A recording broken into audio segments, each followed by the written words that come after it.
प्यारे बच्चों, अस्सलाम वालेकुम वरहमतुल्लाहि वबरकातुहू। आइए अददों की दुनिया में हमने 30 तक आदात पढ़ना सीख लिए हैं। अब आइए 31 से 40 तक आदात पढ़ते हैं।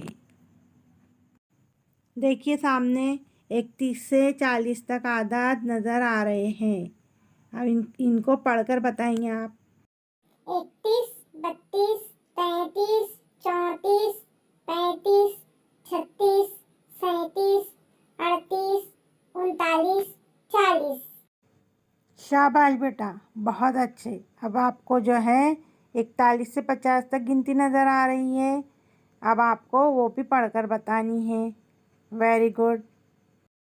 41, 42, 43, 44, 45, 46, 47, 48, 49, 50। शाबाश बेटा, बहुत अच्छे, वेरी गुड। आपने 50 तक गिनती बहुत अच्छे अंदाज में पढ़ी। अब आइए देखिए 51 से 60 तक गिनती नज़र आ रही है।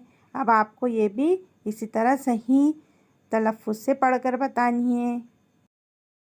51, 52, 53, 54, 55, 56, 57, 58, 59, 60। बहुत अच्छे बच्चों, आपने बहुत ही अच्छे अंदाज में 60 तक की गिनती पढ़कर बताई। अब आगे की गिनती 61 से 100 तक की गिनती के लिए आपकी दिलचस्पी का सामान अगले वीडियो में हम ड्राइंग करते हुए 61 से 100 तक की गिनती सीखते हैं। तब तक के लिए, अगला वीडियो देखने तक के लिए अल्लाह हाफिज़।